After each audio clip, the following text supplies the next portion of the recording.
The sky turned black over Washington, D.C. at exactly 3 in the afternoon. It was not a storm. It was not an eclipse. It was something much worse. A ship came down from space. It was so big that people could not see where it ended. The shadow of the ship covered the entire city. Buildings looked like small toys under it. Cars stopped on the roads. People came out of their homes and offices. They looked up with open mouths. Nobody could speak. Nobody could move. General Park Min-ho was in his office at the Pentagon when the alarms started. He was a tall man with gray hair and a face that showed many years of hard work. He had been a soldier for 32 years. He had seen wars, he had seen death, but he had never seen anything like this. He ran to the underground command center. The room was full of screens and computers. Officers were shouting and running between desks. Everyone was scared. On the main screen, he could see the alien ship. It was dark and massive. It looked like a floating mountain made of metal. "Sir, we are getting reports from everywhere," said Colonel Kim Yuna. She was a young woman with short black hair and sharp eyes. She was one of the best officers Min-ho had ever worked with. "Ships like this one are appearing over every major city on Earth. London, Tokyo, Paris, Beijing, Moscow. Everywhere." Min-ho felt his heart beat faster. He looked at the screens showing cities around the world. Each one had a giant ship floating above it. There were also smaller ships. Thousands of them. They flew around the big ships like birds around a whale. "How many ships in total?" Min-ho asked. "We count over 10,000, sir. And more are coming every minute." Min-ho closed his eyes for a moment. He thought about his wife who died 5 years ago. He thought about his daughter who lived in Chicago. He thought about all the people outside who were looking at the sky with fear in their eyes. Then the broadcast started. Every screen in the command center switched to the same image. Every television on Earth showed the same thing. Every phone, every computer, every electronic display lit up with the face of the alien. He was not human. His skin was pale, gray, almost white. His face was long and thin. He had 6 eyes, all of them red like blood. When he spoke, his voice was deep and cold. It felt like ice running down your spine. "I am Emperor Vorak of the Great Empire," the alien said. "I have conquered 400 worlds. Your planet is small. Your species is young. Your technology is primitive. You are nothing to me." Min-ho watched the screen without blinking. Around him, officers had stopped moving. Everyone was listening. "I give you a gift today," Vorak continued. "I give you time. You have 48 hours. 2 of your Earth days. In this time, you will surrender. You will lay down your weapons. You will accept that you belong to me now. All of you. Every man, woman, and child on this planet will serve the Empire." Vorak paused. His 6 red eyes seemed to look directly at everyone watching. "If you do not surrender, I will destroy you. Not some of you. All of you. I will burn your cities. I will poison your water. I will turn your sky to ash. There will be nothing left, not even memory. This is not a threat. This is a promise. I have done this before. I will do it again." The screen went black. For a long moment, nobody in the command center spoke. Min-ho could hear the sound of people breathing. He could hear the hum of computers. Outside, he knew that billions of people were feeling the same fear, the same hopelessness, the same terrible understanding that the world had changed forever. Colonel Yuna walked up to him. Her face was pale, but her eyes were steady. "Sir, what do we do? Do we have any choice?" Min-ho looked at her. He thought about her question. Did they have a choice? The aliens had ships that could cross the stars. They had technology that humans could not even imagine. They had conquered 400 planets. What could Earth do against that? He looked around the room. He saw young officers, some of them not even 30 years old. He saw fear on their faces. But he also saw something else. He saw them looking at him, waiting, hoping. They needed him to be strong. They needed him to lead. Minho walked to the main console. He pressed a button that would send his voice to every military base on Earth. He took a deep breath. This is General Park Minho of the United States Armed Forces. I am speaking to all military personnel around the world. I am speaking to every soldier, every sailor, every pilot. I am also speaking to Emperor Vorak. If he is listening. He paused. His hands were steady. His voice was clear. You have come to our world. You have threatened our people.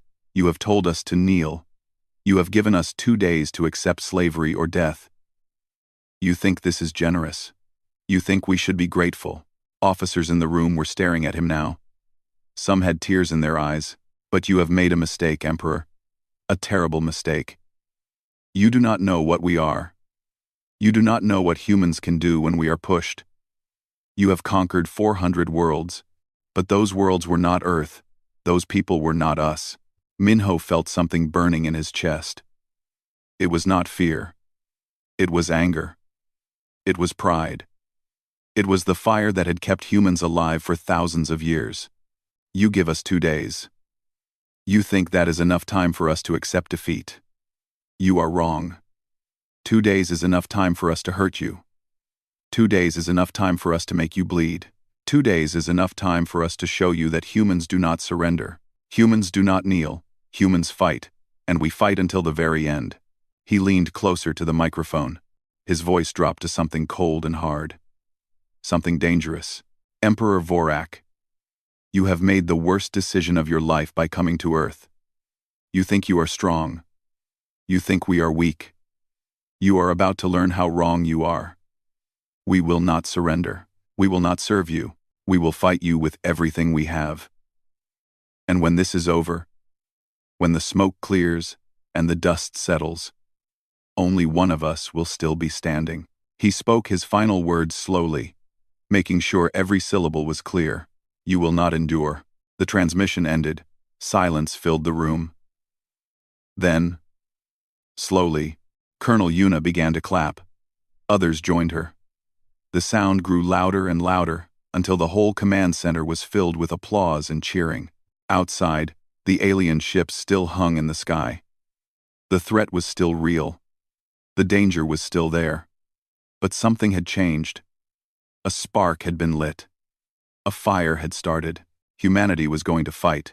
General Minho's words spread across the planet like fire. Within 1 hour, every person on Earth had heard his message. Some people cried when they heard it. Some people cheered. Some people just stood in silence, feeling something wake up inside them. Something old. Something strong. The world had been divided for a long time. Countries fought with countries. People hated people. Old wars left old wounds that never fully healed. But now, none of that mattered. The enemy was not from another country. The enemy was from another world. And against this enemy, all of humanity was the same. In Moscow, the Russian president called Minho directly. We stand with you, he said. Our weapons are your weapons. Our soldiers are your soldiers. In Beijing, the Chinese military began sharing secret technology they had been hiding for years. In London, the British Prime Minister declared that every ship in their navy would follow American command. In India, Japan, Germany, Brazil, and 100 other countries, leaders made the same choice. They chose to fight together. The United Nations held an emergency meeting. It lasted only 20 minutes. At the end, they created something new. They called it the United Earth Defense Coalition. General Park Minho was named Supreme Commander of all forces on the planet. For the first time in human history, every soldier on Earth was part of the same army. Minho worked without rest. He set up command centers on every continent. He organized forces into groups that could work together. Russian tanks would fight next to American infantry. Japanese pilots would fly with Brazilian squadrons. It did not matter where you were from. It only mattered that you were human. In a secret facility deep in the Nevada desert, a woman named Dr. Bake Sora received a phone call that changed her life. She was a scientist. She had spent 20 years studying physics and energy. She was one of the smartest people in the world, but almost nobody knew her name. Dr. Bake, the voice on the phone said. This is General Minho. I need you to come to Area 51 immediately. The whole world needs you. When Sora arrived at Area 51, she could not believe what she saw. The facility was huge, much bigger than anyone on the outside knew. Underground rooms stretched for miles, and inside those rooms were things that made her heart stop: alien technology. Pieces of crashed ships that had fallen to Earth over the past 70 years. The government had kept them secret. Scientists had studied them for decades but could never understand them fully. Now, there was no more time for slow research. Now, they needed answers. The aliens use shields to protect their ships. A military scientist explained to Sora. Our weapons cannot break through. Bullets, missiles, even nuclear bombs. Nothing works. Sora looked at the alien metal in her hands. It was smooth and cold. It hummed with energy she could feel in her fingertips. Every shield has a frequency, she said softly. Every energy barrier has a weakness. We just need to find it. She gathered the best scientists from around the world. They came from America, China, Russia, India, Germany, and Japan. They spoke different languages, but science was the same everywhere. They worked together, sharing ideas, testing theories. They did not sleep. They did not rest. They had only 40 hours to do what had seemed impossible. While the scientists worked, the military prepared for war. Colonel Kim Yuna was put in charge of ground defense. She stood in front of a giant map showing every city on Earth. Each city had markers showing how many soldiers were there, how many weapons, how many vehicles. We cannot stop them from landing, she told her officers. They have too many ships. But we can make every street a battlefield. We can make every building a fortress. They will pay for every inch of ground with blood. Young soldiers trained day and night. Veterans who had retired years ago came back to serve. Old men and women who had fought in past wars picked up weapons again. In some cities, ordinary people asked for guns too.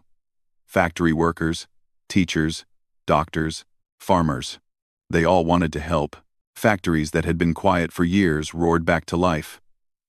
Workers made bullets and bombs around the clock. Car factories started making tanks. Electronics companies started making communication devices for soldiers. The whole world became one giant machine of war. In Korea, a young engineer named Lee Jin-ho worked in a small laboratory. He was good at building things. He could take something broken and make it work again. When the call came for engineers to help modify weapons, he was one of the first to volunteer. They gave him alien technology from the crashed ships. They asked him to connect it to human missiles. Make them stronger, they said. Make them able to hurt the enemy. Jinho worked with hands that never stopped shaking. Not from fear, but from excitement.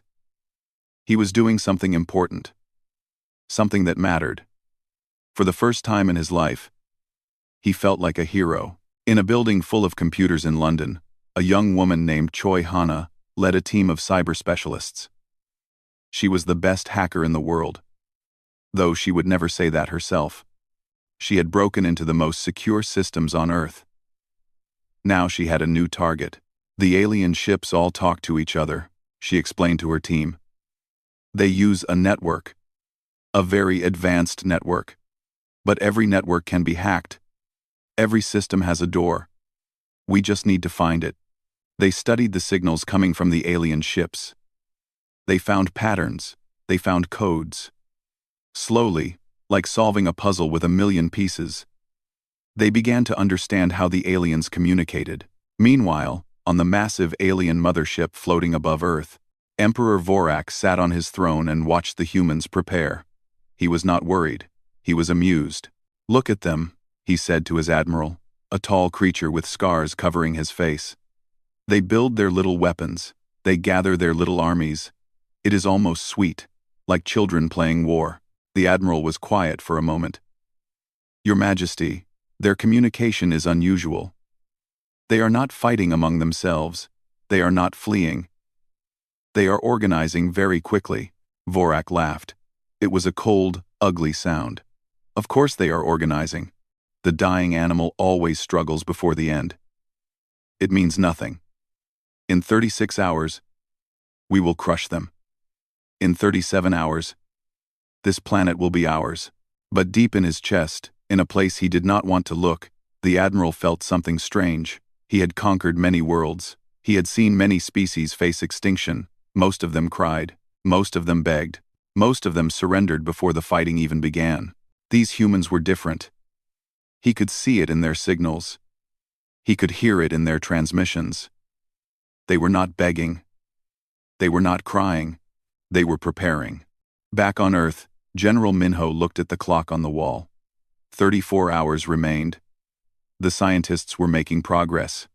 The soldiers were ready. The whole planet was holding its breath, waiting for what would come next. Minho picked up a photo from his desk. It was his daughter, smiling at the camera on her graduation day. He touched the glass gently. "We will fight for you," he whispered. "For all of you. No matter what happens, no matter how strong they are, we will fight." He put the photo down and went back to work. There was still so much to do. And time was running out. 30 hours remained on the clock when humanity struck first. It started not with missiles or bombs, but with something the aliens never expected. It started with Choi Hana and her team of hackers in London. For 2 days, Hana had studied the alien communication network. She had found something interesting. The alien ships trusted each other completely. When one ship sent a message, the others accepted it without question. They never thought to check if the message was real or fake. This was their weakness. In the basement of Area 51, scientists had an old alien drone. It had crashed in the desert 60 years ago. For decades, nobody could make it work. But now, with Hana's help, they figured out how to send signals from it. "Are you ready?" General Minho asked through the secure line. Hana took a deep breath. Her fingers hovered over the keyboard. "Ready, sir." "Do it." Hana pressed a single key. A tiny packet of data flew from the old drone into space. It entered the alien network. To the alien computers, it looked like a normal message from one of their own ships. But it was not normal. It was poison. The virus spread faster than anyone expected. It hit the navigation systems first. In space above Earth, 300 alien fighters suddenly lost control. Their computers told them to fly straight down. The pilots could not stop it. They could not understand what was happening. Their ships dove into the ocean like falling stars. On the alien mothership, warning lights began to flash. Officers shouted in their strange language. Computer screens showed error after error. "What is happening?" Emperor Vorak demanded, standing from his throne. "The network is infected, Your Majesty," an officer reported. "Something has entered our systems. We are losing control of support ships." 12 supply vessels drifted helplessly in orbit. Their engines had stopped. Their weapons had gone offline. They were blind and deaf, floating in the dark. Then the entire network crashed. For 11 minutes, the alien fleet could not communicate. Ships could not talk to other ships. Commanders could not give orders. The massive armada that had conquered 400 worlds was suddenly confused and alone. On Earth, General Minho watched the reports come in. He felt his heart beat with hope for the first time since the aliens arrived. "Now," he said into his radio, "launch everything." From silos across the world, missiles flew into the sky. These were not ordinary missiles. Lee Jinho and other engineers had worked day and night to modify them. They carried devices built by Dr. Bake Sora and her team. Special devices that could disrupt the energy shields of alien ships. The missiles flew toward space. They were heading for the alien defense satellites. These satellites protected the fleet from attack. If they could be destroyed, the alien ships would be vulnerable. The aliens saw the missiles coming. They tried to shoot them down. but their communication was broken. Their coordination was gone. They could only watch as the missiles got closer and closer. The first missile hit. Dr. Sora's device activated. For just 3 seconds, the shield around an alien satellite flickered and died. In those 3 seconds, the nuclear warhead exploded. The satellite was destroyed. More missiles hit. More shields fell. More explosions lit up the sky. In 10 minutes, 17 alien defense platforms were gone. The debris fell toward Earth like a rain of fire. In the command center, officers cheered. They hugged each other. Some were crying with joy. Colonel Yuna grabbed General Minho's arm. "We did it, sir. We actually hurt them." Minho did not smile. He looked at the screens showing the alien fleet. The mothership was still there. Thousands of ships were still ready for war. They had won a battle. But the war was just beginning. "This was the easy part," he said quietly. "Now they know we can fight. Now, they will come for us with everything they have." On the alien mothership, Emperor Vorak was not amused anymore. He stood before the main viewing window, watching the fires where his satellites used to be. His hands were shaking. Not with fear. With rage. No one had ever done this to him. No species had ever struck first. No primitive world had ever drawn blood from his empire. This was impossible. This was unacceptable. "Launch the ground assault," he commanded. His voice was ice. "All divisions. Every soldier we have. Send them all." His admiral stepped forward. "Your Majesty, perhaps we should wait for the network to be fully repaired. Our coordination is still—" "Now!" Vorak screamed. His 6 red eyes burned with hatred. "I want that planet burning.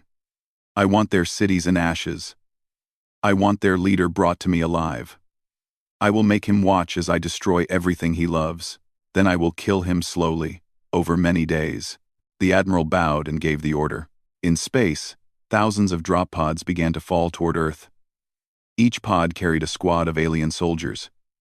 They were 8 feet tall and covered in heavy armor. They carried plasma weapons that could melt steel. They had conquered hundreds of worlds. They had never lost a battle. On Earth, radar stations saw them coming. The warnings went out. Air raid sirens screamed in every city. People ran for shelters. Soldiers took their positions. General Minho looked at the screens showing the falling pods. So many of them. More than anyone had expected. They were coming down everywhere. Tokyo, London, New York, Moscow, Sydney. 100 cities would be battlefields in the next hour. He picked up his radio. "This is General Minho to all forces. The enemy is coming. This is the moment we prepared for. This is the moment that will decide everything." He paused, thinking of all the soldiers who would fight tonight. Many of them would not survive. He wished he could be there with them. He wished he could fight beside them. "You know what we are fighting for," he continued. "We are fighting for our families, for our homes, for every person on this planet. The aliens think we are weak. They think we will break. Show them how wrong they are. Show them what humans can do." Colonel Yuna was already putting on her combat gear.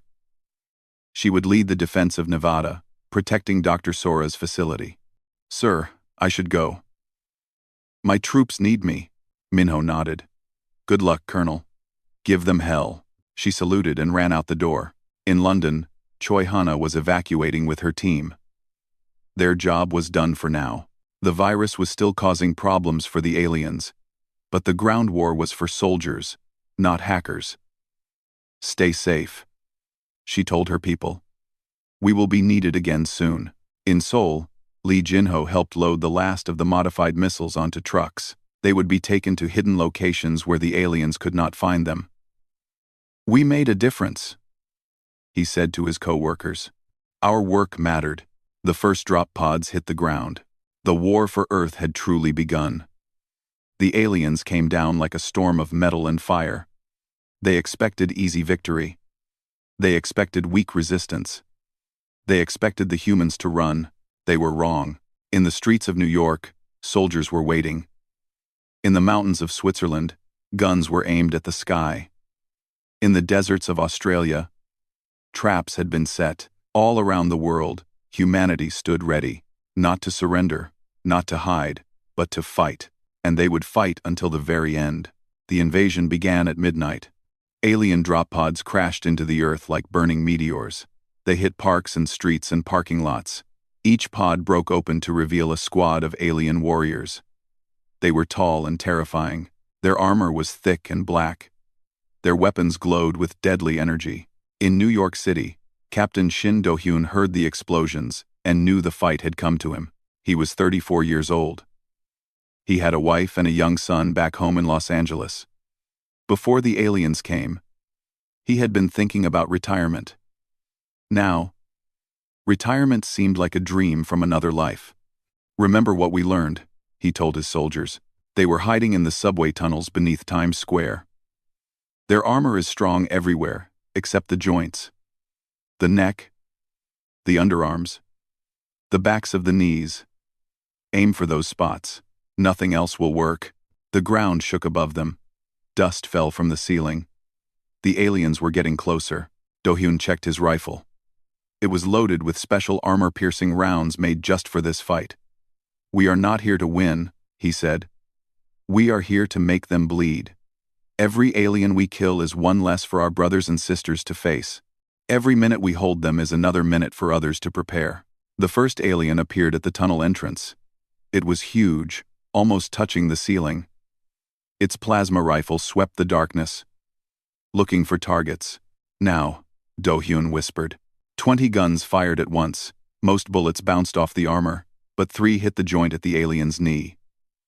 The creature screamed and fell. Before it could recover, more bullets found its neck. It did not get up again. More aliens came. The battle in the tunnels was close and brutal. Do-hyun lost men. Good men. Friends. But they kept fighting. They used the darkness. They used the narrow tunnels. They made the aliens pay for every step. 3,000 miles away, in the desert of Nevada, Colonel Kim Yuna faced her own battle. The aliens wanted Dr. Sora's research facility. They knew something important was there. Wave after wave of enemy soldiers attacked the base. Yuna's forces held the line. But barely. "We need more ammunition on the east wall," she shouted into her radio. "And get me those rocket launchers. Now." She ran between defensive positions, helping where she could. Her uniform was covered in dust and blood. Some of it was hers, most of it was not. A young soldier fell beside her, hit by plasma fire. Yuna grabbed him and pulled him behind cover. "Medic! I need a medic here." The soldier looked up at her with scared eyes. He was maybe 20 years old. Just a boy, really. "Colonel, are we going to die?" Yuna checked his wound. It was bad, but he would survive if he got help fast. "Not today," she said. "Not if I can help it. Now stay down and wait for the medic."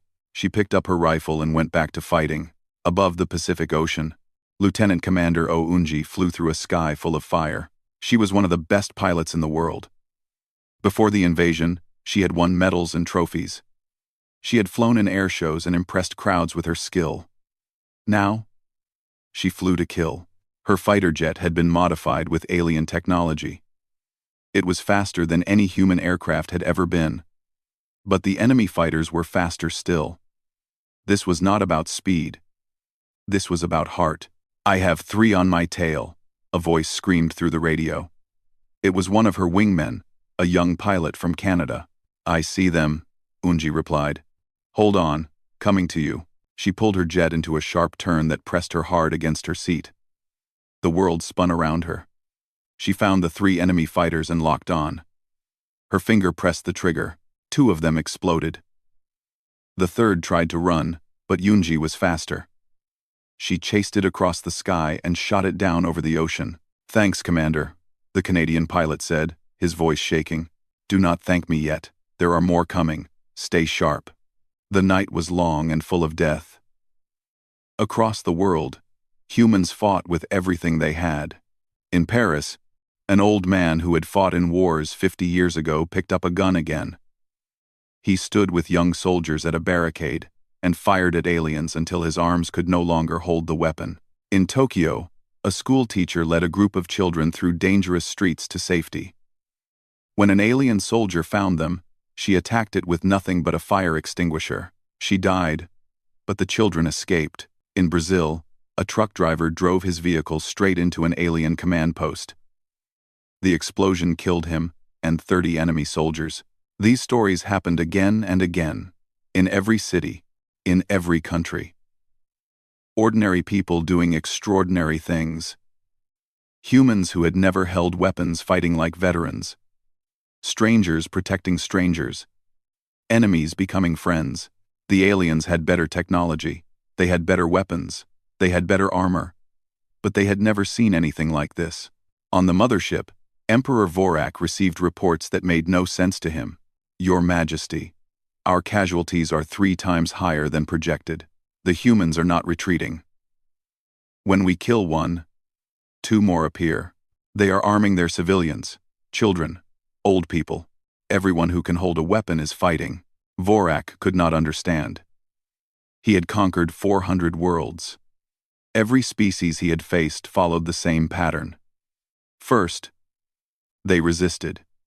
Then, they got scared. Then, they ran. Then, they surrendered. The humans were not following the pattern. They were not running. They were not surrendering. When they got scared, they fought harder. When they saw friends die, they got angrier. They were not acting like a defeated species. They were acting like a species that had nothing to lose. How many soldiers do they have? Vorak demanded. His admiral looked at the data with confusion. Your Majesty, it is difficult to say. They are counting every adult as a soldier. Their entire population is fighting. 8 billion people? Yes, Your Majesty. Vorak sat back on his throne. For the first time in centuries, he felt something strange. He did not know what to call it. He had forgotten the feeling long ago. It was doubt. In the command center beneath the Pentagon, General Minho had not slept in 40 hours. He looked at maps showing battles around the world. Some were going well. Others were going badly. Many good people had died. Many more would die before dawn, but they were still fighting. Every city that the aliens expected to take in hours was still resisting. Every soldier who fell was replaced by 2 more. The lines were bending, but they were not breaking. Colonel Yuna's voice came through the radio. She sounded exhausted, but alive. Sir, we are holding Nevada. Barely. But we are holding. Good work, Colonel. How is Dr. Sora? Still working on the weapon. She says she needs 6 more hours. 6 hours. It felt like forever. But Minho knew his people. He knew what they could do. Tell everyone to hold on, he said. Just a little longer. Dawn is coming. And when the sun rises, we are going to show these aliens what humanity is really made of. He put down the radio and looked at the clock. The 48 hours were almost gone. The ultimatum would expire soon. Emperor Vorak had expected surrender or death. He was about to get something else entirely. The sun rose over Washington, D.C. on the 3rd day. The 48 hours had passed. Emperor Vorak had expected to receive Earth's surrender at dawn. He had expected humans to kneel before him, begging for mercy. He had expected victory, as he had received on 400 worlds before. Instead, his invasion was failing. The humans were still fighting. In every city, in every country, they refused to give up. His armies had taken some ground, but the cost was enormous. For every block they captured, they lost dozens of soldiers. For every building they occupied, they paid in blood. Vorak stood at the window of his command ship, looking down at the planet below. He could see the fires burning in cities. He could see the flashes of battle. He had never seen a species fight like this. He did not understand it. Enough, he said quietly. Then louder, "Enough." His officers turned to look at him. "I will end this myself," Vorak declared. "Bring the flagship down. We will burn their capital city to glass. We will show them the price of defiance." His admiral hesitated. "Your Majesty, the humans have shown they can damage our shields.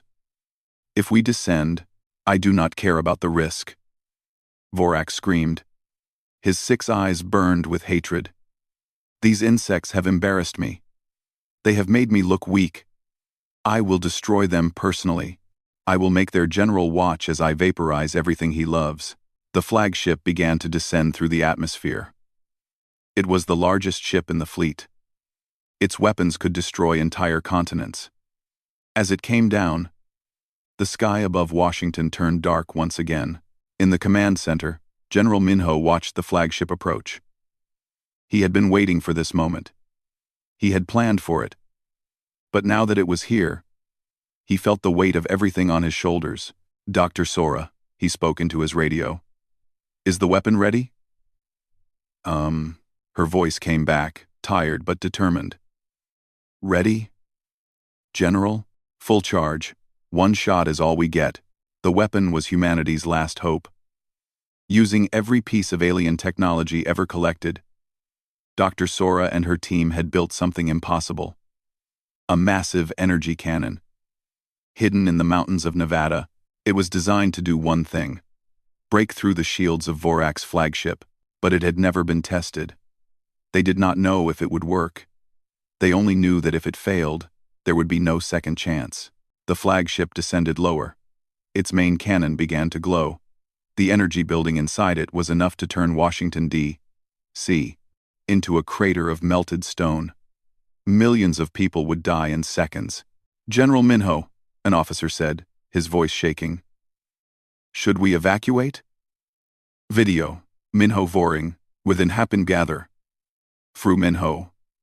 "So for his event please last. Should we evacuate? Should we evacuate?"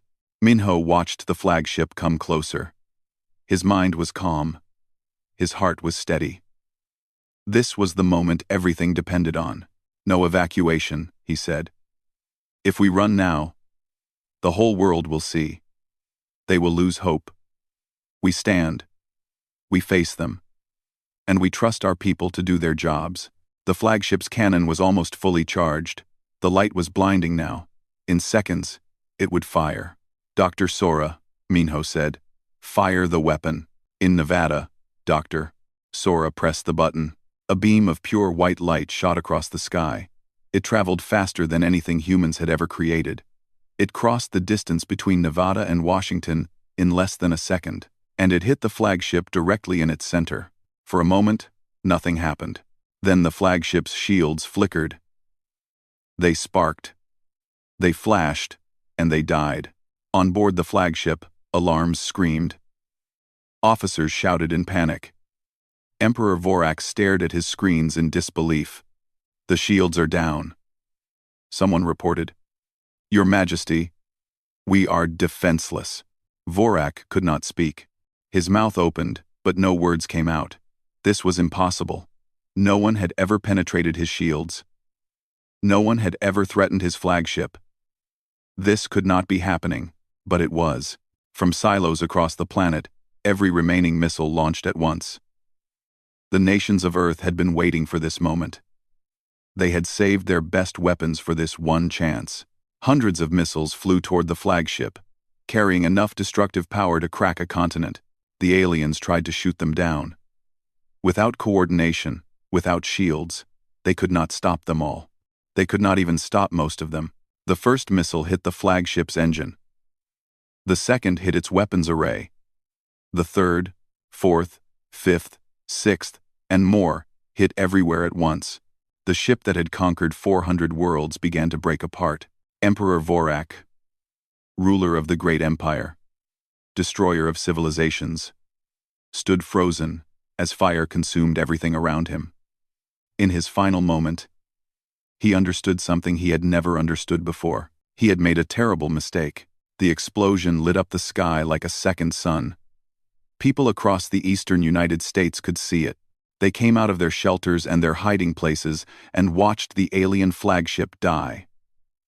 They watched the creature who had threatened to destroy them burn in the sky, and they began to cheer. Across the world, the battle changed in an instant. The alien soldiers saw the explosion too. They watched their emperor die. They watched their command structure collapse, and for the first time in the history of their empire, they felt fear. Human forces pushed forward with new energy. In New York, Captain Shin Do-hyun led his remaining soldiers out of the subway tunnels and into the streets. The aliens were retreating. Actually retreating. "Do not let them regroup," Do-hyun shouted. "Push them back. Push them all the way to their ships." In Nevada, Colonel Kim Yuna watched the alien attackers fall back from her base. Some of them were throwing down their weapons. Some were running. The impossible was happening. They were winning. Dr. Baek Sora sat down heavily in her chair. Her hands were still shaking. "It worked," she whispered. "It actually worked." By midday, the alien commanders contacted Earth with a request for ceasefire. By evening, they began loading their surviving soldiers back onto their ships.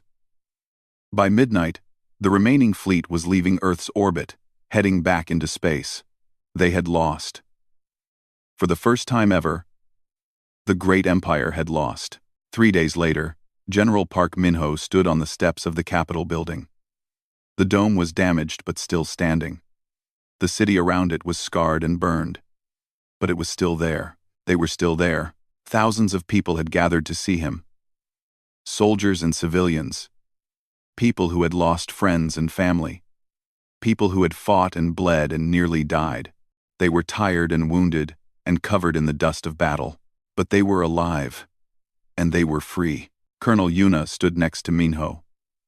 Her arm was in a sling from a wound she had received defending Nevada. Her face was tired, but her eyes were bright. "What do we do now, sir?" she asked quietly. Minho looked out at the crowd. He thought about everything that had happened. He thought about all the people who had died fighting. He thought about the soldiers in every country who had given their lives. He thought about ordinary people who had become heroes. "We rebuild," he said. "We remember those we lost. We learn from what happened. And we prepare."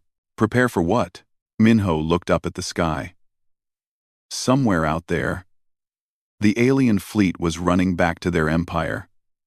They would tell others what happened here. They would tell them about the small planet called Earth. They would tell them about the humans who refused to surrender. Others would come. Maybe not tomorrow. Maybe not next year. But eventually, others would come. "They know about us now," Minho said. "The whole galaxy knows. We are not just a primitive species on a small planet anymore. We are the people who killed an emperor. We are the people who beat the great empire." He paused. "They will come for us again. And when they do, we will be ready." He stepped forward to address the crowd. His voice carried across the silence. 48 hours. He began. "That is what they gave us. 2 days to surrender or die. They thought it was generous. They thought we would use that time to prepare for slavery. They did not understand what we would really use it for." He looked at the faces watching him. Young and old. From every country on Earth. Brought together by war. United by survival. We used those 48 hours to show the universe what humanity is. We do not surrender. We do not give up. When everything seems impossible, we fight harder. When we are alone, we find each other. When we are weak, we become strong together. He raised his voice for his final words. "Emperor Vorak said we had 2 days. I told him he would not endure. He did not believe me. But now he is dead. And we are still standing. Let that be a lesson to anyone else who threatens our planet. Earth is our home. Humanity is our family. And we will protect both until our last breath." The crowd erupted in cheers. The sound rose like thunder, spreading across the damaged city and beyond. It was carried by radio and television to every corner of the world. Billions of people heard it.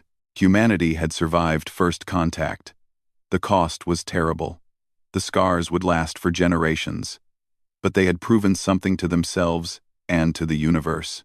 They would never kneel, and they would never be conquered.